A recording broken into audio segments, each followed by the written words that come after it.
फिरोजाबाद में मंगलवार को जिलाधिकारी संतोष कुमार शर्मा ने एआरटीओ कार्यालय का औचक निरीक्षण कर प्रशासनिक व्यवस्था की गहन समीक्षा की। बिना किसी पूर्व सूचना के किए गए इस निरीक्षण से कार्यालय में मौजूद कर्मचारियों में हलचल मच गई। जिलाधिकारी ने सबसे पहले उपस्थिति रजिस्टर, कार्यकक्षों की स्थिति और आने वाले फरियादियों की सुविधाओं का जायजा लिया। उन्होंने पूरे कार्यालय में घूमकर विभिन्न काउंटरों पर हो रहे कार्यों को भी देखा और ये समझने का प्रयास किया कि आम नागरिकों को सेवाएं कितनी सहजता और पारदर्शिता के साथ मिल रही हैं। निरीक्षण के दौरान डीएम ने स्पष्ट संकेत दिए कि लापरवाही किसी भी स्तर पर स्वीकार नहीं की जाएगी और हर कार्य निर्धारित समय सीमा के भीतर पूरा होना चाहिए। उन्होंने ये भी कहा कि एआरटीओ कार्यालय जनता से सीधे जुड़ा हुआ विभाग है, इसलिए यहाँ कार्य प्रणाली में पारदर्शिता और जवाबदेही सबसे महत्वपूर्ण है।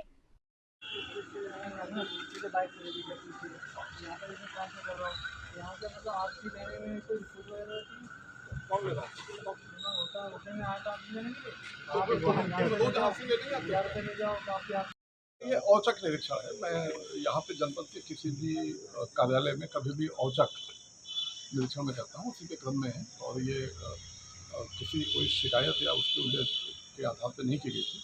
बस उद्देश्य ये रहता है कि जो आम जन है और जो भी लोग यहाँ किसी कार्य के लिए आ रहे हैं, उनको कोई असुविधा ना हो। जो हमारे कार्यालय में जो कर्मचारी काम कर रहे हैं वो ठीक ढंग से काम करें, समयबद्धता के साथ कार्य करें और जो शासन की जो मंशा है कि एक पारदर्शी व्यवस्था लागू हो और सभी समयबद्धता के साथ कार्य हो। और अधिकांश कार्य जो है वो फेसलेस, जो आने की आवश्यकता नहीं है लोगों को, जो ये सीएससी सेंटर्स वगैरह से अप्लाई करते हैं लोग लर्निंग लाइसेंस वगैरह का, उनकी पेंडेंसी और उनके जारी करने की स्थिति क्या है, इन चीज़ों को देखा गया है। और यहाँ पे जितने लोग आए हुए थे सभी से बात भी किया गया है और कार्यालय की सामान्य जो कार्यालय में कार्य पद्धति में सुधार के निर्देश दिए गए हैं। और इस तरह से औचक रूप से हम लोगों के निरीक्षण होते रहते हैं। और मेरा निरीक्षण विशेष रूप से औचक रूप से मैं कभी भी किसी भी कार्यालय में औचक रूप से जाकर इस तरह की चीज़ मैं देखता हूँ कि हमारे उद्देश्य वैसे ये कि शासन की जो मंशा है उसके अनुरूप कार्यालय में कार्य हो रहा है या नहीं हो रहा है, उसका आकलन करना ये उद्देश्य है।